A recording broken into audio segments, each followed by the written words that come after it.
Hello बच्चों, let's see this question. Two circles x square plus y square plus ax equal to 0 and x square plus y square equal to c square touch each other if option a plus c equal to 0, option b a minus c equal to 0, option c a square equal to c square और option d none of this. तो बच्चों इस question में हमें दो circle की equation provide की हुई है और बोला जा रहा है कि ये दोनों सर्कल्स एक दूसरे को अगर टच करते हैं तो हमारा ए और सी में क्या रिलेशन होगा. क्वेश्चन पे प्रोसीड करने से पहले हम इससे रिलेटेड हमारा की कंसेप्ट देख लेते हैं. तो बच्चों की कंसेप्ट में हम देखेंगे कि जब भी दो सर्कल एक दूसरे को इंटरनली या एक्सटर्नली टच करते हैं तो उसके लिए हमारी क्या कंडीशंस हो सकती है. तो यहां पर हम दो सर्कल्स को मान लेते हैं. Let two circles C1 and C2. इन दोनों सर्कल्स के लिए मैं रेडियस मान लेता हूं R1 एंड R2 और इनके सेंटर्स को मैं मान लेता हूं A और B. तो यहां से हम लिख सकते हैं let two circle C1 and C2 having radius small r1 and small r2 and centres are A and B. तो यहां पर हमने दो सर्कल्स मान लिए C1 C2 जिनकी रेडियस R1 एंड R2 है और सेंटर A और B है रेस्पेक्टिवली. यानी कि अगर मैं C1 सर्कल की बात करूं तो इसके लिए रेडियस हो जाएगी R1 और इसका सेंटर हो जाएगा A और C2 के लिए रेडियस हो जाएगी R2 और इसका सेंटर हो जाएगा B.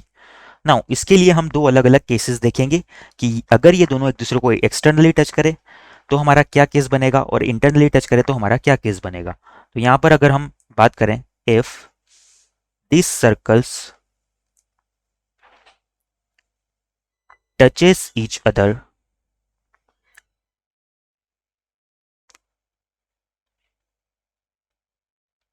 एक्सटर्नली. तो जब ये दोनों सर्कल एक दूसरे को एक्सटर्नली टच करते हैं तो यहां पर हमारा क्या केस बनेगा. यहां पर हम एक बार डायग्राम बना लेते हैं.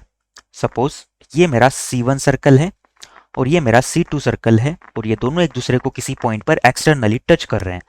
C1 के लिए मैंने सेंटर माना था A और इसकी रेडियस हो जाएगी स्मॉल r1. इसी तरह से C2 के लिए बात करें तो इसका सेंटर हो जाएगा B और इसकी रेडियस हो जाएगी स्मॉल r2. तो बच्चों यहां से हमारा क्या रिजल्ट निकलेगा कि जो हमारा इन दोनों सेंटर्स के बीच में डिस्टेंस है यानी कि ए बी ये हमारी इक्वल हो जाती है small r1 plus small r2 के. तो ये हमारा रिजल्ट होता है या कंडीशन होती है जब दो सर्कल एक दूसरे को एक्सटर्नली टच करें. नाउ अगर ये दोनों सर्कल एक दूसरे को एक्सटर्नली नहीं इंटरनली टच करें तो हमारा क्या रिजल्ट निकलेगा. तो यहां से हम लिख सकते हैं if these circles touches each other internally. तो ये सर्कल जब एक दूसरे को इंटरनली टच करते हैं तो इस केस में हम एक बार डायग्राम ड्रॉ कर लेते हैं. सपोज ये मेरा एक सर्कल है और ये दूसरा सर्कल है जो इसको इंटरनली टच कर रहा है. नाउ ये जो फर्स्ट वाला सर्कल है इसके लिए सेंटर हम A और इसकी रेडियस हमने क्या मानी थी, इसे हम स्मॉल r1 से डिनोट किया था हमने. तो ये वाली लेंथ तो हमारी क्या हो जाएगी स्मॉल r1. इस छोटे वाले सर्कल के लिए बात करें तो इसका सेंटर हमारा B है और इसकी रेडियस हमारी स्मॉल r2 की इक्वल हो जाएगी. तो यहां से हमारा क्या रिजल्ट निकलेगा कि इन दोनों सर्कल्स के जो सेंटर के बीच में डिस्टेंस है वो हमारी इक्वल होगी modulus of r1 minus r2 के. यानी कि अगर दो सर्कल एक दूसरे को इंटरनली टच करें तो यहां पर हमारा ए बी किसके इक्वल हो जाएगा modulus of r1 minus r2 के. इन दोनों कॉन्सेप्ट्स को माइंड में रखते हुए हम हमारे क्वेश्चन पे आगे प्रोसीड करते हैं. तो बच्चों क्वेश्चन में जो हमें सर्कल की इक्वेशन प्रोवाइड की हुई है वो क्या क्या है. Given equations of circles are. तो एक सर्कल तो है हमारा x square plus y square equal to c square.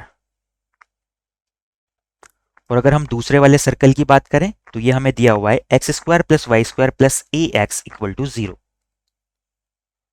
X square plus y square plus a x equal to 0।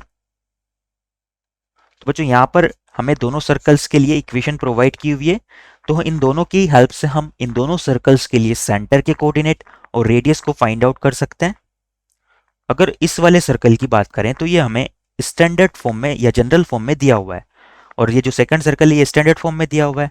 तो यहाँ से अगर हम इस वाले सर्कल के लिए बात करें तो इसे हम स्टैंडर्ड इक्वेशन से कंपेयर करवा लेते हैं, ए x square plus B Y square plus 2gx plus 2fy plus C equal to 0 से। तो यहां से हम इस सर्कल का सेंटर क्या राइट डाउन कर सकते हैं, यहां से सेंटर जो है हमारा वो minus g comma minus f होता है।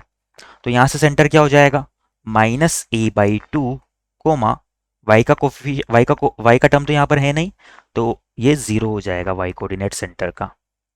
यहां से अगर हम रेडियस की बात करें तो रेडियस हमारी इक्वल होती है under root of ji square plus F square minus सी। तो यहाँ पर एफ और सी कांस्टेंट टर्म भी नहीं है और वाई वाला टर्म भी नहीं है, तो यहाँ पर सिंपली हमारी रेडियस क्या हो जाएगी, under root of ji square यानी कि under root of minus a by to का square, sorry under root of ji by two का स्क्वायर। तो इसे हम लिख सकते हैं under root of A by to का स्क्वायर। इसे सिंप्लीफाई करें अगर तो यहां से हमारी रेडियस क्या निकल के आती है,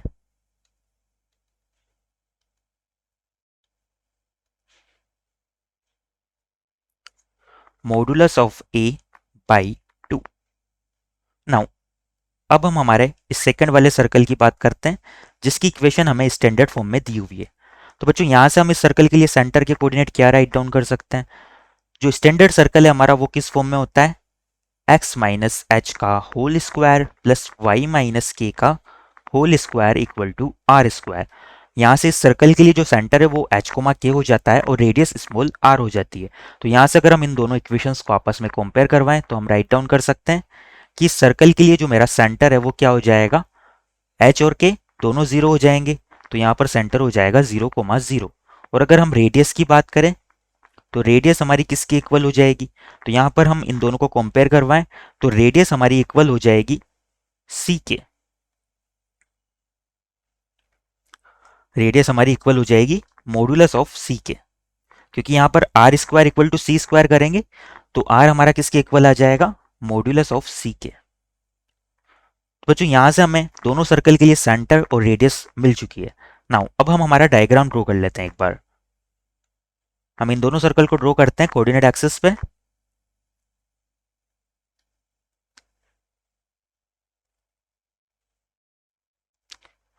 ये मेरी वाई एक्सिस और ये मेरी एक्स एक्सिस हो जाएगी।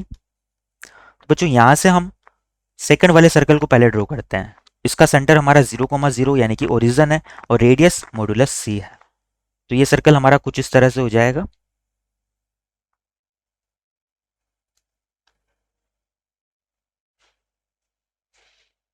नाउ अगर हम फर्स्ट वाले सर्कल की बात करें तो बच्चों यहां से हम क्लियरली देख सकते हैं कि इस सर्कल की इक्वेशन में अगर हम 0,0 पुट करें तो 0,0 को ये सर्कल सेटिस्फाई कर रहा है, यानी कि ये जो फर्स्ट वाला सर्कल है हमारा ये ओरिजिन से पास होता है।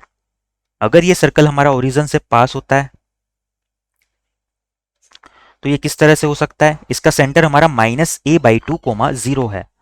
तो सपोज ये हमारा minus a by two coma 0 point है। तो यहां से हमारा क्या केस बनेगा कि ये जो सेकंड सर्कल है ओरिजिन से पास हो रहा है तो ये इस बड़े वाले सर्कल को एक्सटर्नली तो किसी भी कंडीशन में टच नहीं कर सकता, क्योंकि ये ओरिजिन से पास हो रहा है और इस सर्कल का सेंटर हमारा ओरिजिन ही है। यानी कि ये दोनों सर्कल एक दूसरे को क्या करेंगे, इंटरनली ही टच कर सकते हैं। तो हम हमारी इंटरनली टच करने की इन दोनों सर्कल को कंडीशन को अप्लाई कर देते हैं। तो यहां से हम लिख सकते हैं if both of this circles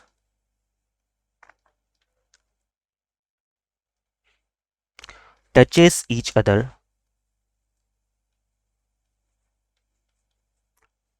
internally,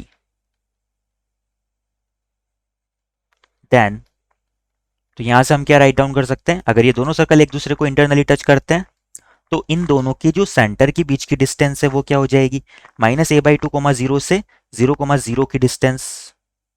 तो इसे हम क्या लिख सकते हैं, under root of x2 minus x1 का whole square plus y2 minus y1 का होल स्क्वायर। तो ये हो जाएगी हमारी ए स्क्वायर बाई 4 माइनस 0 प्लस 0। ये हमारी किसकी इक्वल हो जाएगी? मॉडुलस ऑफ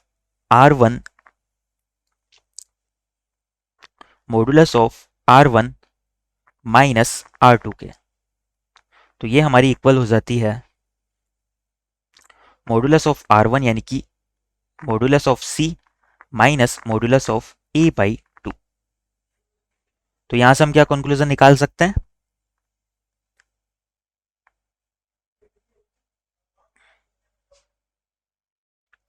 कि हमारा यहां से क्या होगा, इसे सिंप्लीफाई करें तो ये under root of a square by 4 है, तो ये आ जाएगा modulus of A by 2 is equal to modulus of modulus C minus modulus A by 2। Now यहां से हमारे दो केसेस बनेंगे। ये जो मॉडुलस है या तो प्लस साइन के साथ ओपन होगा या माइनस साइन के साथ ओपन होगा। तो इसे हम क्या लिख सकते हैं, अगर a हमारा ग्रेटर देन 0 हुआ तो उस केस में क्या होगा,